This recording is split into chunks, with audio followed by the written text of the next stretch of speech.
Broadcasting live from unknown remote locations and not their parents' basements. It's B2B Tonight with Ryan O'Hara and John Mazza. Featuring Roderick Jefferson, Field Enablement Vice President at Netskope, and Jack Wilson, Senior Director of Enterprise Sales at Seismic. And now, everybody welcome our host, Ryan O'Hara. Why, hello, everyone. Welcome to B2B Tonight, the show where I don't really know what you'll learn, but you'll learn something, and you'll look really great while you're learning about this stuff. With me, as usual, is John Mazza. What's up, John Mazza? Well, some of us look really great. I don't know about others. You think I'm not pulling off the green shirt? I mean, not as well as I'm pulling off this jacket, but I would put on the jacket. The problem is it's really warm in this room and I don't have access to air conditioner. So if you guys don't want to see me sweating, this is the cost of doing business. You have to see me without my cool sports coat on. But that's how it works. We've got a hell of a show for you today. We're going to be talking with Roderick Jefferson. And if you don't know who he is, Mazza, why don't you tell us a little bit about Roderick? Give him a little hype. So Roderick Jefferson literally wrote the book, best-selling author, Sales Enablement 3.0. Definitely an awesome book. Go out there and get it. He's a VP of Field Enablement over at Netskope. He's worked at amazing companies, Salesforce, Marketo, you basically name it. And we also have Jack Wilson, who's a sales trainer over at the Sales Rebellion, and also is a enterprise sales rep over at Seismic, doing amazing things. So before we get to those guys, usually when we do this show, we like to open up a little bit with some things that are going on, some house cleaning. First off, this thing will be recorded. Hint, hint, Anthony, if you haven't hit record yet in the Zoom, please hit record. People in chat, if you want to shout out where you're from or if you got any questions, you can jump in and say some of that stuff. While we're getting people to join in, we want to ease in. We know some of you are late bloomers or it takes you a minute to get in. Want to plug something that we're doing. I'm really excited about, Mazza. We're actually going to be doing LeadIQ. We're going to do a little trivia day event on September 28th. It's going to be the end of the quarter. We're not going to bother doing a webinar because I know you're not going to come to that. It's the end of the quarter, right? If you're looking to relax, though, and wind down as the quarter's ending, we're going to give you the option. We're going to do a little trivia thing. I think it'll be at 3 p.m. Eastern time on September 28th. Just by being on this list, you will get an email. So if you got invited to the BB Tonight today or you signed up, you will get an email alert about it. Mazza, I was thinking about something. We should see how your chops are at trivia before we dig into the program. What do you think? Okay, I'm a big fan of trivia. Let's do it. All right, let's cue some music. We're gonna do a little thing I call B2B Tonight trivia. It's not about B2B Tonight for trivia, but you know what I mean. Let's get some music rolling. Okay, let's do it. So here's the way it's gonna work while you people are piling in. You get 10 points for every question you get right. You lose 10 points for every question you get wrong. I wrote these questions so you know that there's a lot of heart and soul that went into it. And that's it. We're going to go through some categories, answer them in a question format. Does that make sense? Yeah, let's do it. Like Jeopardy. My favorite. All right, these are the categories. Powerful people, entertainment, sales, celebrities, potent potables, born in the 80s, and movies. Okay. What do you want to use? What do you want to pick? Well, since we're going to be talking about sales this entire thing, let's start it off with a much easier one that I actually know the answers to in movies. Oh, you think you're a movie buff, are you? I am a movie buff, I would say. All right, let's see. Ready?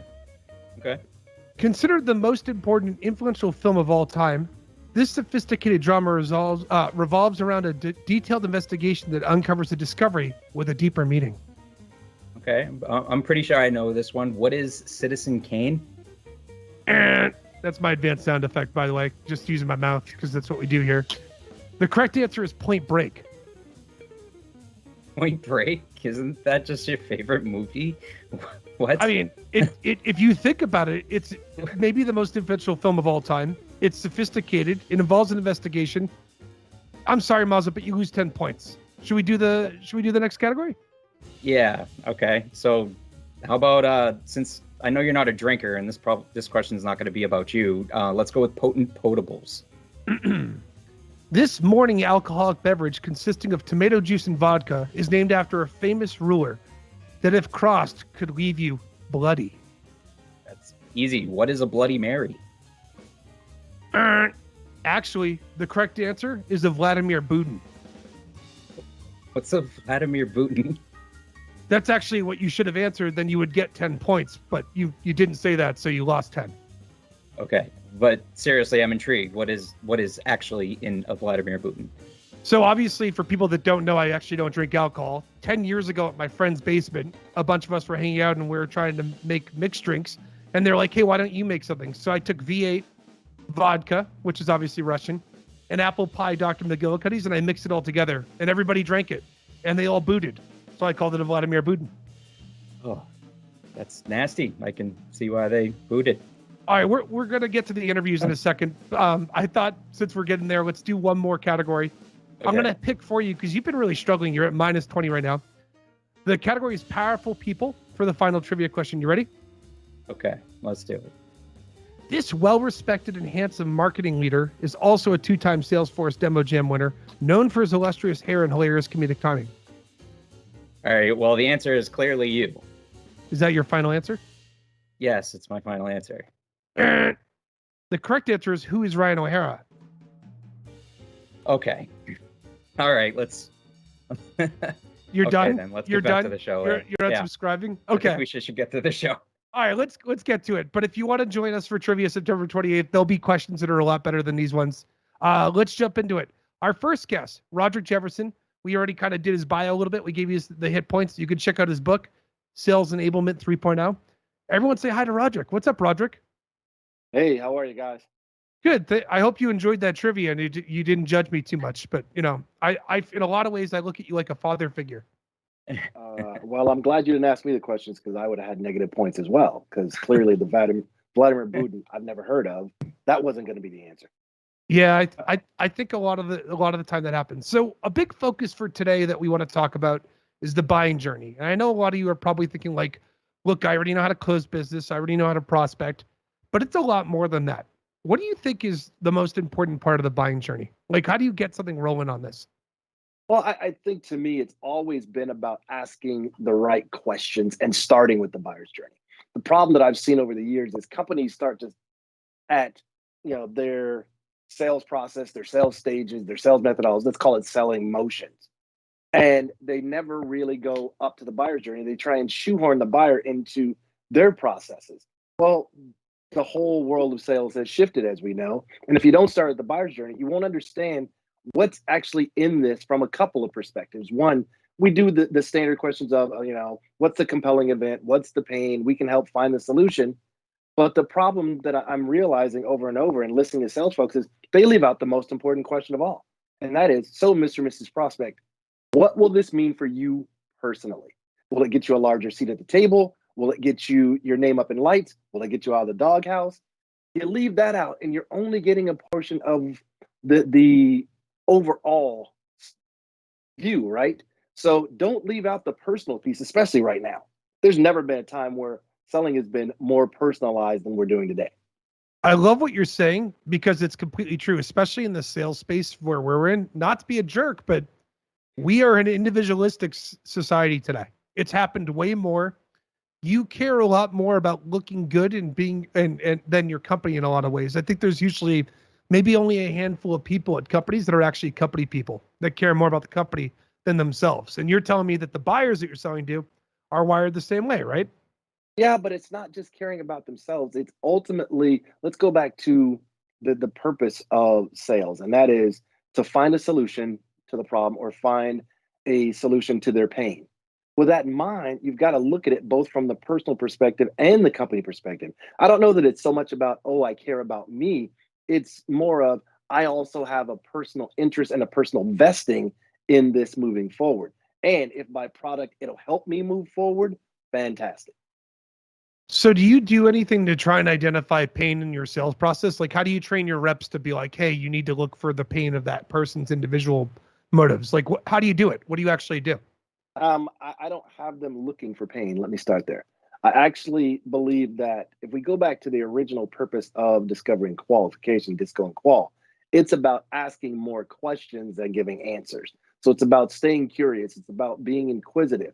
But I think there's another piece, and that is in the meeting prep hygiene prior to going to talk to that prospect. It's about doing your homework. Don't walk in and ask them questions that you could have readily gone and found available. There's never been a time where the availability of content is like it is today. I get a lot of cold calls and cold emails. And when people are asking me questions that I'm like, you could have gone and Googled that and found that out. You could have went and looked at our 10K or our 10Q. Do a little homework, come in and do two things. One, come in prepared as though you have some expertise, at least in regards to understanding their business, and you've looked them up and done your LinkedIn stalking and all that about the person. So you care enough to do some homework. The second piece is that now you're going to take that information you found and translate that information into a set of questions that, one, allows them to talk more than they're listening. And secondly, it gets their vested buy-in right away, right? We're all talking about, oh, how do we go get a champion? It's real easy. Do two things. Ask them questions about themselves. And secondly, pose information that you already know the answer to in the form of a question. So I love this. I'll tell you an example of little low-hanging fruit things you could potentially do. When you're in a deal and you're trying to figure out what other stakeholders involved in the deal, you know what drives me nuts? You could literally look on LinkedIn for 5 minutes and figure out and guess most of the buying team, and then Absolutely. confirm with that person about that, right? Well, there's another piece. Let's take the guess out of it, right?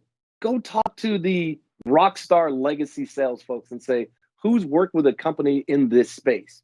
And when you did, who was a part of the buying journey? Then when you come in and you talk to that individual, you say, hey, you know what? We've worked with folks in your space, and we realize that not only yourself, but XYZ and ABC role is also a part of this. Is that true here as well? What has that done? It said, whoa, first of all, they're not a guinea pig. You're not hoping it's going to work on their dime. And thirdly, you've done some research. Yeah, I'm just literally typing privately. Damn, that's smart, actually, to someone. That's so good. No, all right, think of it from this perspective too. You go into a deal. You know what else people don't realize is there's so many unique and niche software options and things that you could purchase today and different solutions to solve different problems that, like, the people you're selling to might not even know how to buy, right? Like, they don't know. Absolutely. You are having thousands of conversations with people everywhere, and doing that. So how do you teach someone how to buy? What's some of the ways that you do that? Well, you buy based upon solving problems. No one buys products. No one buys solutions. And I'm sorry, I'm going to break hearts of many, but nobody buys platforms. What they buy is a solution to the problem that they have. So the deeper you can get into understanding what that problem is, you get into a zone where you're not actually selling. You're just helping. You're asking questions. And then when you find out what that pain is, and of course, there has to be the compelling event, there also has to be the variation in the level of pain, because the solution is going to be either aspirin, Vicodin, or sometimes it's an extraction to stop the bleeding. It's your job to figure out what the pain is and then to come back with a solution that equates to one of those categories. You do that, and then you tie in the personal component, they're going to be tied in if this is what they truly need. Now, let's get back to the buyer's journey. Here's something equally as important. We all know it's critical to qual in. It's imperative to qual out early. Find out what actually is a fit and what's not a fit. Everything's not for everybody, and timing may not be right now. There may be other factors in the background you're not aware of. They could be in the midst of an M&A activity that you're not sure of. They could be shifting their messaging and positioning. They could have a whole new set of products they're about to release that's going to hit the market differently. Or they could be really struggling and this is their last ditch effort. Or they could have gotten infused with a ton of cash and now they're about to blow up and rocket ship.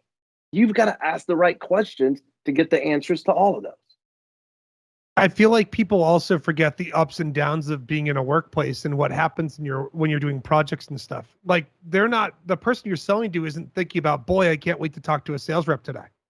I'm glad you said that. Nobody's sitting around going, okay, when's this salesperson supposed to call me? It's 11:15 now. They're 12 minutes late. No, you know what they are? They're either firefighting or they're in fire prevention mode all day long. And what you're doing most of the time in their mind is going to be, especially with a cold call or cold email, we know it's disrupting the day of what I have to get done right now. If you give me a compelling reason that shows, again, you've done your homework, I'm probably apt to listen to some, not most, but some. For the most part, I'm going to go, I can't do it. And I'm going to say it's not an interest right now, but if something changes, I'll circle back. That does not open the door to say, well, can I hit you back in a month and check? No, I will circle back. That's the other thing about the buyer's journey. There was a time where, and let me know if you agree with this, we actually, as companies, the proverbial we, owned our own brand. We determined what was going to go out, how we were going to look, how our culture was going to be perceived. Guess what? Social media changed all of that. We don't own a brand anymore. Our customers own the brand. And either they're very happy and they're going to help us, or they're not going to help us at all. Here's an example. I've been a 30-year member with a particular hotel chain. The last 2 times I went was absolutely horribly atrocious. I put up on Twitter, not sure what's going on over with XYZ company, but their level of customer service has dropped. Then I mentioned their competitors and said, anybody want a 30-year vet to move over to them? What do you think happened? 10 minutes later, I got a DM saying, whoa, what happened? What's going on? Where can we get? But here was the fatal mistake. Everything that I was about to tell them was already in the notes. They never went to go and look at the notes. They did no homework. So they expected me to reiterate what all the problems were to help them to help me. No, go check the notes. And I said, literally, go take a look at the notes, give me a call back. And they called back probably about a half an hour later, said, okay, we saw in the notes that boom, boom, boom, boom, boom. I said, great. Now we have a level set for this conversation. Had they just looked at the notes, it wouldn't have frustrated me even more than I'm already frustrated with their brand. That did not help. Had they looked at the notes, I would have stepped back and said, great, now let's start at square one. You know what happened. How do we rectify this and make sure it doesn't ever happen again? Yeah, Roderick, what's the best way to kind of get that out of your buyers early on and try to is there any specific questions you need to be asking, and when should you be asking those questions in order to get their true pain points out? I generally start it with a couple different. One, in my research, I found stay away from I think that or I feel that. Stay with the data, right? In my research, I saw that you guys just put out a white paper. You guys just put out a tweet. You guys just got infused with cash. How does that change what the priorities are right now, right? Or how does that add complexity to things right now? And then take it to that personal level. How does that personally impact you with that change? Mm-hmm. See the waterfall? Yeah. So leave it more on them and their pains and how they can personally benefit. Remember, Disco and Qual is about asking the right questions. It's not about giving the right answers. Yeah. That initial conversation is not about me trying to be the fixers of broken things and broken people. It's literally about trying to find out what's going on, what's keeping you up at night, what has you on the verge of frustration or pulling your hair out. And then, is this a fit for what we do that can help you with that? Or are we not a fit? And sometimes the best answer is, you know what? I see. You're probably 2 steps away from us being able to help you. You've got to get X, Y. Sounds like you've got to get X, Y, Z in place. Then maybe it makes sense to come back at a later time. Or that's just not what we do. Fundamentally, that is not our wheelhouse. And you know what? Buyers appreciate that statement because you're not trying to sell them something. You're truly trying to help them. But you got to ask the big question: who, other than you, would you recommend that I talk to? Because now you've only got one perspective. Yeah. In a lot of ways, it almost sounds like if you want to be good at discovery, you need to almost be like a therapist. It is part, yeah, it is part therapist. I think it's part Jeopardy host. It's part therapist, and it's part investigative reporter, right? And at the same time, then as I said earlier, it's part doctor. It's the one time where you don't have to have a PhD or your MD to be able to go in and say, hey, I could diagnose what's going on. Yeah, and I remember in your book how you mentioned a lot of sales reps, they're good at asking the right questions, but they're not very good at listening to the actual answers and prioritizing exactly the pain they should be prioritizing. Absolutely. I'm going to generalize for a moment because I'm an old BDR, old AE myself. Most of us listen so that we can help move the sale forward. We're looking for buzzwords, for keywords, for phrases that's going to move us forward so we can go back and put this up on the board, right? put this in as an actual prospect, drop this into our CRM. Most sellers are not listening because they really want to be curious and find out how they can help. They're listening just to move that sale forward to the next stage. So that when I go back and I have my one-on-one with my manager and we're doing my territory and my account opt and we're walking through things, I can't say, well, I talked to him. What'd you get out of it? Well, I know that this guy really likes basketball and that he's done these things. That's not going to help move the sale. But if you go back and say, had conversations that found out that the buyer's committee consists of this, I found out that their initial pain was this, but that was actually more like level 3 pain. We went deeper and found out what the real pain was. And then I gave some suggestions, and based upon that, I have the next meeting move forward. What sales leader is not going to want to hear that? I'll tell you a story really quick that made me think of this. I remember when I got married, my best man at my wedding, Dan O'Brien, said this. He said, hey, if you ever get in fights with your wife, usually the fights aren't about the little problem. It's usually about a bigger problem. And it's just a symptom of that bigger problem. And the goal is to try and figure out what that bigger problem is. Kind of sounds like you should do the same thing in sales when you're identifying the challenges that they're dealing with. Like if you hear that there's a challenge, it might be okay to be that little kid that keeps asking why. Yeah, why? But why? Yeah, I mean, not to the point of being annoying, but no, you're absolutely right. If you take the first answer as the correct answer, you're being lazy. You've done no work. So what I heard you say was this. Let me ask you a couple other questions around that. And not that I doubt what you're saying. I just want to get a deeper understanding and make sure that I'm hearing what you're saying. And when you ask those other questions, it may go, oh, you're right. It's not actually purple. It's kind of like bluish orange. And then you ask the questions and you turn out that the thing's actually green at the end of the day, right? The core of it is really green. It's like an onion. You have to keep peeling that onion to figure out what is really the core of what their pain is. And sometimes it's not pain. And that's the other thing that I want to make sure that I'm clear on. There are two things you're looking at, right? And I look, when I was in A&M, then the way that I teach folks, you've got to look at it from two angles. Are you here to help them increase productivity and efficiency, or are you here to help them decrease pain? It's not always about decreasing pain. Sometimes it's how do we help you to scale, automate, and increase productivity and efficiency, right? And other times it's about pain. So let's not get stuck in the, I've got to go dig in pain now. I found the pain. I've got to dig in on that thing and pull the Band-Aid off. Nope. Think about increased productivity and efficiency. Think about mitigating risk. So that's a great answer, by the way. So we're now going to introduce our second panelist for today because we like to do things, a little spaced out, make it interesting. Everybody say hi to Jack Wilson. Jack, do you want to tell people a little bit about who you are? No, because I'm reeling. Because I almost exited because I thought to myself, how am I supposed to follow? Like I'm taking notes right now when I was like trying to prepare for like what I wanted to say, but that was so incredibly valuable and spot on. And so Stop it. No, it's not No, flattery. thanks so much, it's just man. so I'm true. I'm a seller, right? I do the things that you're preaching right now, right? And at every step of that at that process, we've all had that moment where we did it the wrong way, and we could quickly reflect and see what the right way was. So the intro is I'm an enterprise seller. I sell sales enablement software to large enterprise. So I'm walking in your shoes, and I also coach people who do that as well. But I kind of want to just like take the reins real quick because I got some feedback if that's cool, Ryan.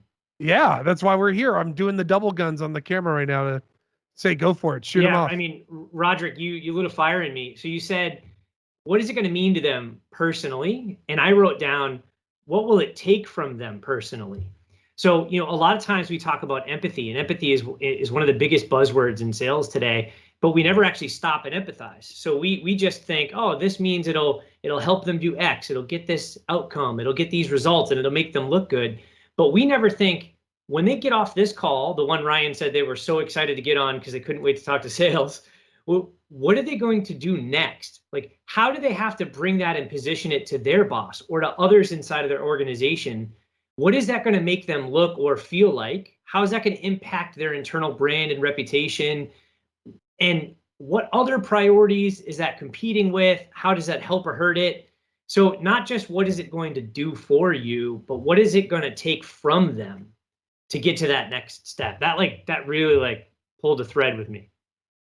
If you take everybody that's in the market potentially that you could be prospecting into and breaking into and doing with your pipeline with, not everybody's going to buy. You probably have a really small sliver of your total addressable market that you can go after, especially if you're in a more niche solution too.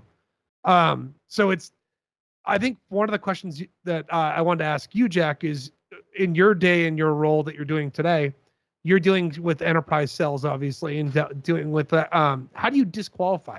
Like how you mentioned, it's important. Roderick mentioned earlier, it's important to disqualify people and get them out earlier, so you're not, chasing waterfalls. To quote the lovely TLC, how do you disqualify correctly? Everyone's going to hate this answer, to be honest with you. I don't, and because I think there's a fallacy about the amount of time and effort that we put into conversations with prospects. And if you take the approach of there's always something to learn, there's always some experience to be gained. Look, as long as it's not negatively impacting my ability to prospect or my ability to prepare for valuable revenue generating opportunities, why not take the time to experience my understanding of my buyers and my customers by having those conversations? So qualification isn't even something that I think I actively do. I think instead, I'm actively having curious conversations and discovering, and then qualification is something I do with all the information I grabbed. Now, if I didn't get the right information and I don't have enough to qualify, that's on me to practice that skill and to get better at that, because it's me who's wasting my time and wasting the time of my buyers. But I don't have to do that live. I could just focus on having really great, thorough conversations with the people that I want to sell and interact with on a day-to-day basis. All right, I got a hard-hitting question for you, Roderick. You've done this at so many organizations before. How do you train reps to uncover challenges? Is there any training that you recommend doing? I would say at the BDR level, and I'll go down at that level. The best that I've seen is my buddy John Barros and Morgan over there. They do a phenomenal job. I think a part of it is because they walked in those shoes, right? I remember when I first brought John Barros into Salesforce and into Oracle way back when, it was because he prospected with me using his own system. And it was very clear of what he was walking through. And then he was able to walk me through how this would go. But it's not just about what happens in a given workshop, right? And I think we'll all agree that training is a one-time event, enablement is an ongoing occurrence. It's all about the long tail of what happens after that. It's the adoption, the execution, and the positive modeling of this by the sales manager or the sales leader. It's also tied back to the metrics that's surrounding this and what the positive outcomes and milestones are for us in enablement. Goes back to, are we trying to accelerate speed to revenue? Are we trying to increase productivity per head? Are we trying to build customers for life? I put them in those kind of three buckets, right? And then it's all of the other components, as you'll see in the book, that comes into play. How do we communicate, collaborate, and orchestrate across product marketing, engineering, HR, sales, enablement, so that we have a cohesive flow and there's no break in that chain? So it's not just about asking questions in that piece. It's what are all the surrounding pieces?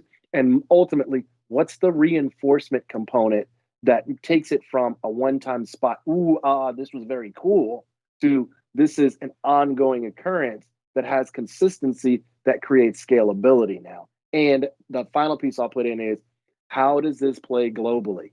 Because we all act like, not we, a lot of companies act like the sun rises and sets on HQ.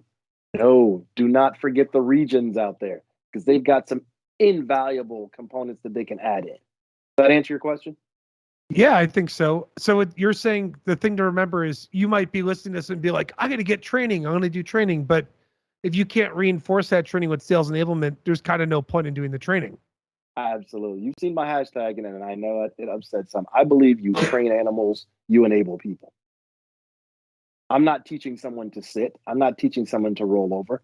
What I'm doing is enabling them with the right tools at the right time to have the right conversations with the right people. Do you want to add anything, Jack?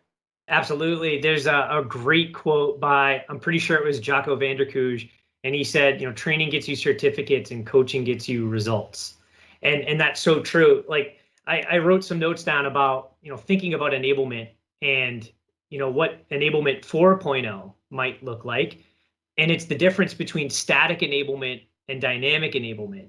And static enablement is really, we think we have to enable certain people on something, right? So we create this process and then boom, you're enabled. Congrats. And then we throw them out into the world and it's like, here's some things you could do to get some ongoing training, right? So think about like the onboarding period. It's so specific and prescriptive, but then like ongoing enablement is sort of like the wild, wild west.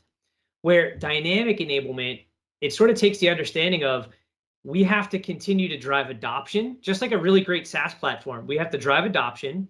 We've got to drive engagement. And then we've got to make sure we're getting people to come back to this frequently so they continue to up level and upskill. So the coaching part of that to me is absolutely crucial. The question you asked about challenges, right? This is another great note that I took from Roderick's first section.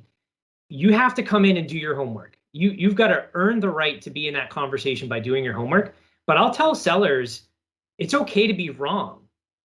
And oftentimes you are, because just because you can go online, you could read all these cool things about companies doesn't mean they're right, or it doesn't mean your interpretation of it is going to be correct. So when you go into that meeting, I don't care how much time you spent doing your homework, don't you dare pretend you know what you're talking about.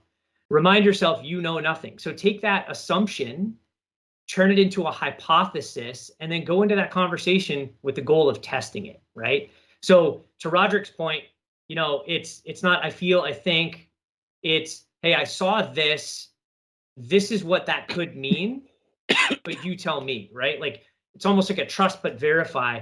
And prospects don't let the record stand incorrect. So if you do come in with a hypothesis and you're wrong, they're not going to be like, oh, this guy's an idiot.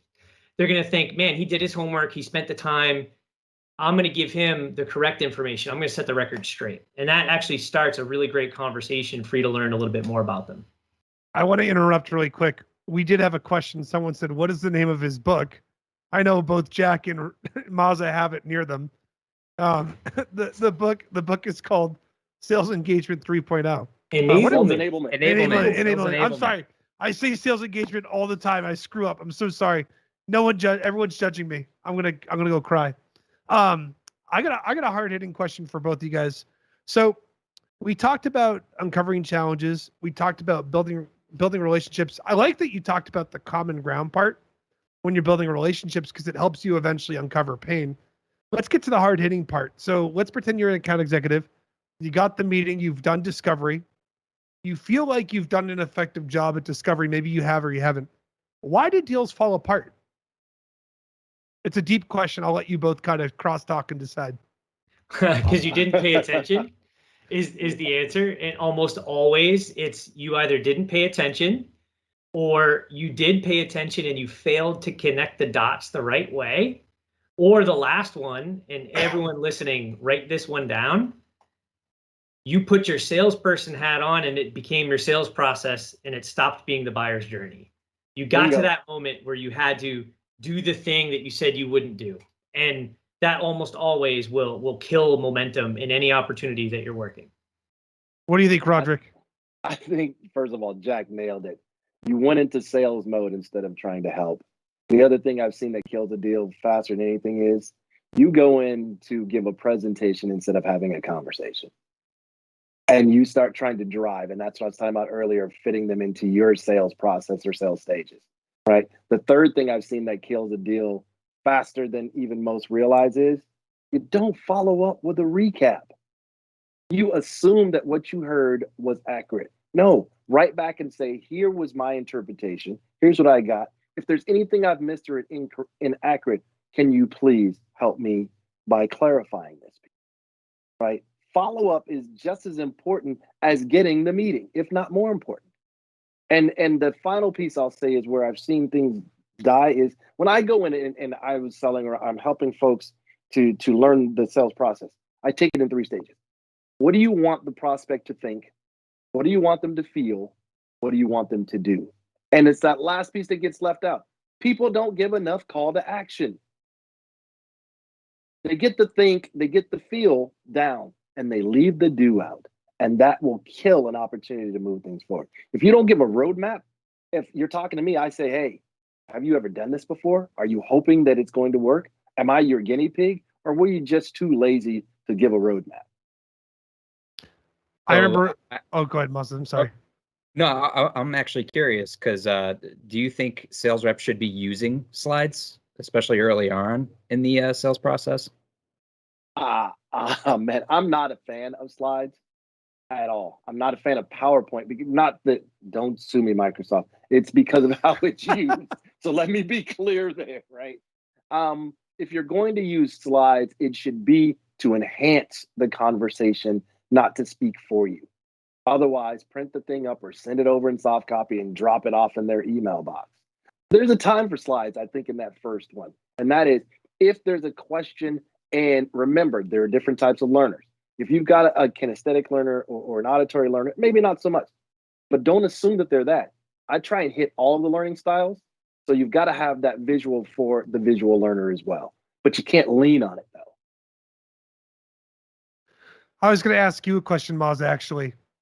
So What's that? What I was going to ask you, Mazda, is when you used to be a BDR recently and you're doing like discovery and stuff when you're doing qualification, did you ever ask people how they buy? I never used to ask the question how they bought. Yeah. What do you guys think of framing that question so that deals don't fall apart? Like how much of it is I'm going to guide you through what we think is best practice versus understanding their process and reacting to how they buy? What's just like who wins in that power struggle?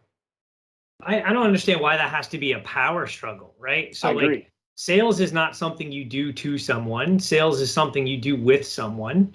And you know, it's funny, preparing for this conversation today, I actually posted something this morning that made me think of this, right? As sellers, you're not the driver. You're not in the driver's seat. I don't care how bad you want to be. I don't care how bad your leader wants you to be. It's not about you. But what you are is you're more like Waze, right? So when it comes to that how do they buy, you need to discover really well and learn as much as you can about it. But even if they tell you what you think are the answers to the test, you're like Waze. You're like, hey, take the next right coming up here. Hey, turn right now. Dude, turn, you're going to miss it. And then they miss the turn, right? What do? That doesn't mean the deal is dead. That doesn't mean you tell them they were wrong. You do what Waze does. You recalculate and you say, here's the next best path forward. By the way, here's some hazards. Here's a speed trap to look out for. You could use the experience from your past opportunities to help guide them forward, but you're working in tandem with them as they drive the opportunity forward with you. Jack, I love that the Waze analogy is spot on, man, because you're right.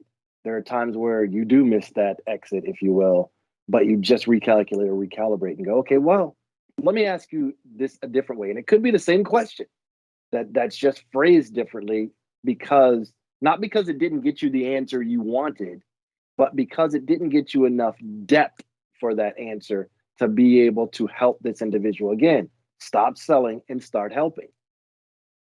You know what you can't do?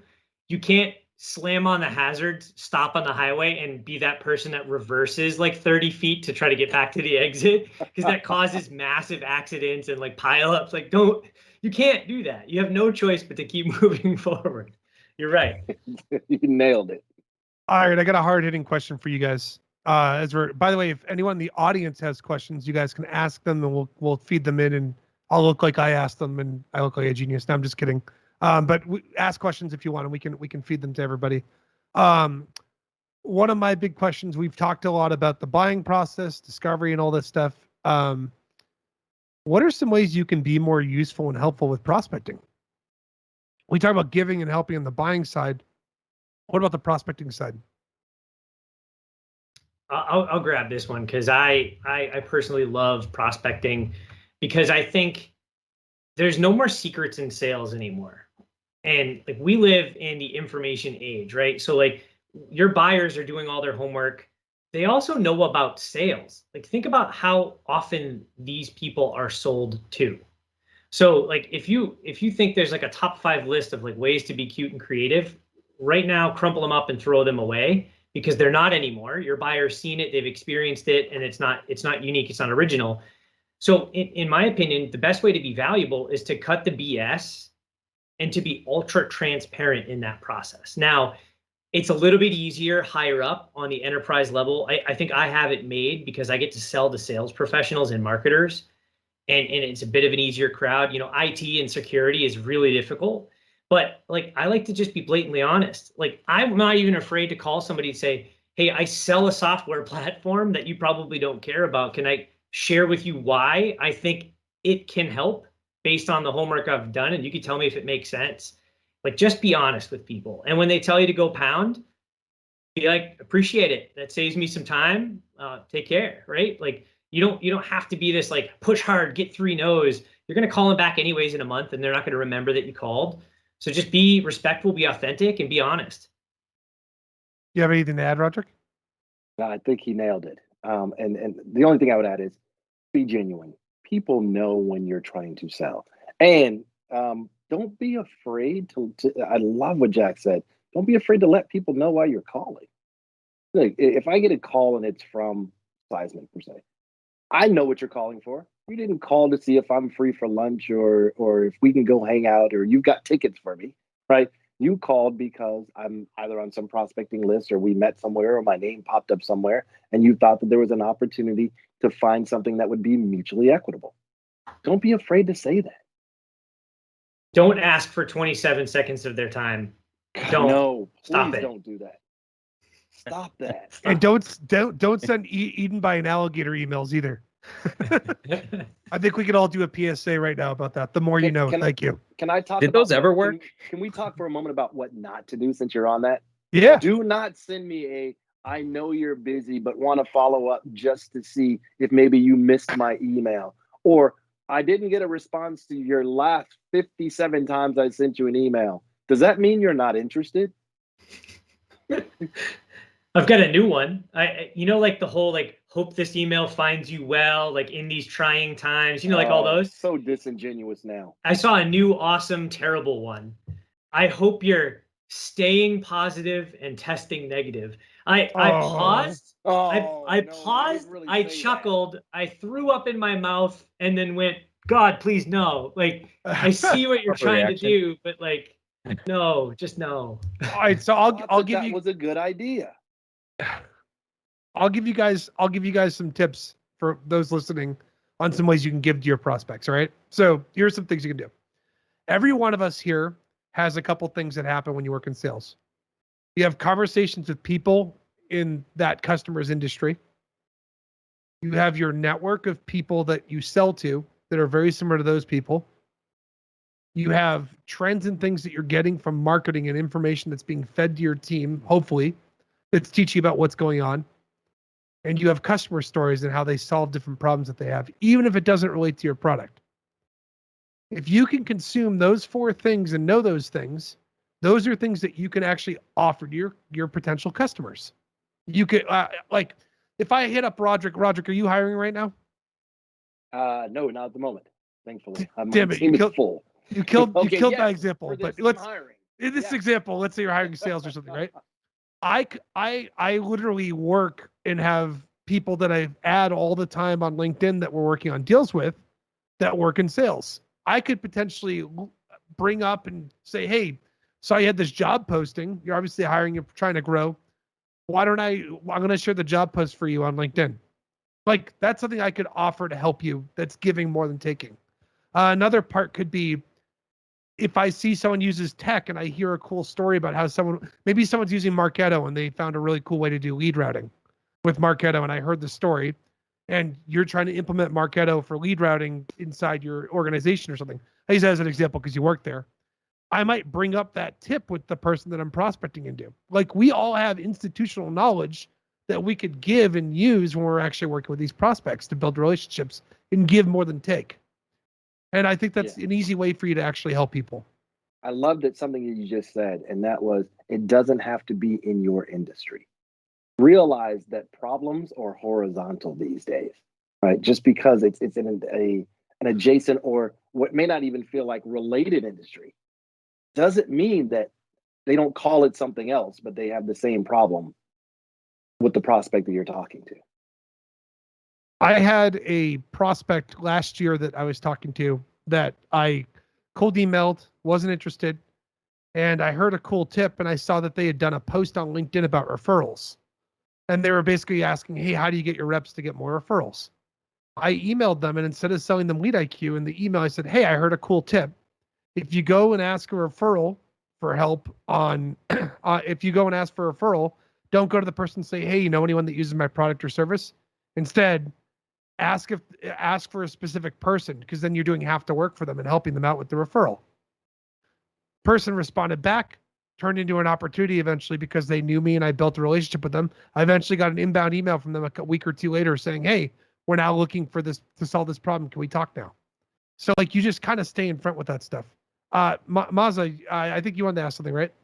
Yeah, it was actually Lisa Kraus from the audience has a question. I kind of have a similar question too. What's a good example of a follow-up email? Or the question I really wanted to ask is, do you have any like examples of creative ways you can actually stay in front of your prospects and your buyers that might not necessarily be necessarily be the right time for them right now? Well, first of all, there's no such thing as a follow-up email, because if they didn't respond to your first email, it's just another new first email. So wait, like as a point of clarity, are you saying after you've met with them follow up, or after they didn't respond to your email? My question was if they did not respond to your email, or to actually stay in front of them for when they are ready for the sale, or when it might be closer. I mean, that's one of those ones where like people end up having conversations with themselves inside someone else's inbox. And it's really weird, like when you go back and you read it, because like you're literally talking to yourself and you're not getting any engagement. So like, I don't think people need to feel the pressure of like following a thread. I'm actually going to give Ryan props here, because he did a speech at the Sales Success Summit, and he talked about hyping your outreach, hyping your contacts. And I've stole that and I've adopted it, because what you need to do is take an omni-channel approach. So if you sent an email, the email didn't work, find them somewhere else. So for example, I might engage with you on LinkedIn. I might like a comment. I might try to add some value there. Then I'm going to email you. And if you don't respond, I'm going to call you. But here's the deal. They all connect to one another. So my personalized LinkedIn outreach references the email I sent you, because I did a really good job sending you the pain points that I think you care about. And then when I call you and I leave a voicemail, I'm like, hey, not sure you got my email. I also sent you a personalized connection request on LinkedIn. Here's why. But they're all related. But only one of those places is the call to action. And you're driving them back to that touch point. So when they finally engage with that, they decide, do I care or don't I care? And that's when they come back to you. So omni-channel, hyping your contacts, term stolen from Ryan. I like when people steal things. That's good. Thank you, by the way. It's really nice. I'll give you a tip too if you're trying to enable this a little bit easier in your process. If you use a sales engagement platform, make the first step of any sequence or cadence that you're using an other step. I like to write down 5 things that I might have noticed when I was researching the prospect out on LinkedIn. Could be where they worked, what region of the country they're from. It could be who they know. Recent social post topics they might have brought up. Don't reference something from a couple months ago. It doesn't make sense. Like just find little things like that. If you can't find anything about the prospect, fall back to the company. But like I always try and start on the individual level on that end. But if you do that for your follow-up, all you do is your first touch might have been personalized with one thing. If you hype it with another channel and you don't hear back, like for example, if I leave a voicemail and say, hey, I'm going to send you an email, it's going to be the best email you've ever read or something, that might be the way you'd execute it. If you don't hear back from that, rotate through a different personalization item that you might have found when you're doing your initial research. And you'll get that capability for you to have 2 or 3 touches about one personalized item instead of just doing it once and then having to restart your personalization again. Great point. I think there's a piece that I want to make sure we add in too. We want to see if you guys agree. No one's going to read your email if you don't have an attention grabbing or a needed subject line. It's got to start there. Got to have that subject line that says, because we all, what do? We scan our email boxes and we look and go, Nope, they're selling me something. They're selling me something. This is spam. I don't need this. Oh, wait, what is this? This jumped out at me. But make sure that you're grabbing something. And what I always did was crowdsource, again, with the legacy sellers that are successful at your company and find out what are you using for subject lines that's getting the most opens or the most responses. And then, and I got this from Morgan and from Barrows, A/B test 2 or 3 different ones and see what works. And eventually that cream's going to rise to the top. You're going to go, okay, that's this. But don't get stuck on that one and don't leave the other 2 out. It may not have worked this week. Doesn't mean it's not going to work next month. So continually A/B test on what you're putting out in regards to your subject line. And then make the email clear, concise, and consistently short. Most people are reading on their phones. If I have to scroll beyond the break line, I'm not reading your email, right? So make sure you get to the point and hit the with them. What's in it for them right away. That's huge, huge. Have you ever seen the plugin by Lavender that will actually show you what your email will look like on mobile? Like shameless plug to Lavender. But yeah, you can write an email and it'll show you like, this is your stupid long-winded email that no one's going to read because they have to do more than 3 thumb scrolls. It's a great tool. I'll tell you a couple things that you'll see these blog posts that people put out about like tips for writing great subjects and stuff. If it's in a blog post, it's probably been done already by hundreds of reps, so it's not going to work anymore. The thing that I've seen that's kind of held the testament of time since I was writing cold emails in 2007, 2008 for me is you want to make it, whatever your personalization angle is, you want to make the subject line match that personalization angle. You want it to be vague enough to draw curiosity to open the email, but related to the body of the email. So like, you don't want to go and say like, your kid's sick at the hospital. Like that would get 100% open rate, but you'd piss off the prospect. So instead make sure the context lines up. So if I like wrote Roderick email trying to sell to him and I wrote, hey, I saw your book. I just ordered it on Amazon. My subject might just be your book. Roderick's definitely going to open that email, and you're not going to be mad if you read the email and see the first sentence is, hey, Roderick, I just ordered your book on Amazon. I'm excited to read it. Wanted to ask you about how your team's XYZ, right? Like, at least I'm relating the subject line to be about the prospect when you do that. So that's kind of an easy way to do that as you're going through your cycle of what you should do for personalization. Yeah, dude. And Ryan, great point. Like, add to that too. Don't be afraid to have fun with the personal stuff, and fun has to be relevant. So you have to find a way to make your fun, like quippy contact also be relevant. But I've seen on the enterprise stage, I've got a really fantastic BDR that works with me. And he did some homework and found that one of our prospects had a YouTube channel for her dog Newman. And Ryan, I know this would work on you. Yeah, I'm in already. So he sent an email and the subject line was why Newman would love Seismic. And like Newman's her dog. So she's like, all right, this is funny. I'll read it. But what he did in the body, and this is not everyone is great at this, he actually made the funny line somehow relate back to why Seismic would make Newman's life better if Newman happened to be someone who needed a sales enablement platform, right? So he did a good job of making it relevant, but also fun and grabbing your attention. It works on every level of sales because guess what? We're all just people. Like even the most successful CEO of the biggest company you know goes home and does weird stuff or is into dorky, nerdy things, right? We're all just people. So don't leave that aspect out when you're prospecting and having fun. So earlier, we have an audience question that someone asked. Earlier, someone asked a question. I'm going to try and wrap it into context of what we talked about a little bit, but they're asking, how do we get the right data for our prospects? Or do we have to depend on platforms? Obviously, they mentioned ZoomInfo. LeadIQ is one of them, obviously, that can help you.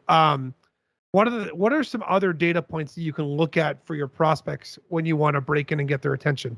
And obviously, last call for questions too, if you have anything, people. But do you guys want to take a stab at helping with that answer? Like, where do you get some other data to get your prospects to actually respond? Beyond the website and the obvious Google pieces, things like, and not all know how to read this. So let me put a asterisk there. Take a look at their 10K and their 10Q and find out what's important to their leadership team. Oh, that's a great tip. That'll tell you a whole lot right there. And it'll tell you from the perspective of top down, from the board and from the leaders.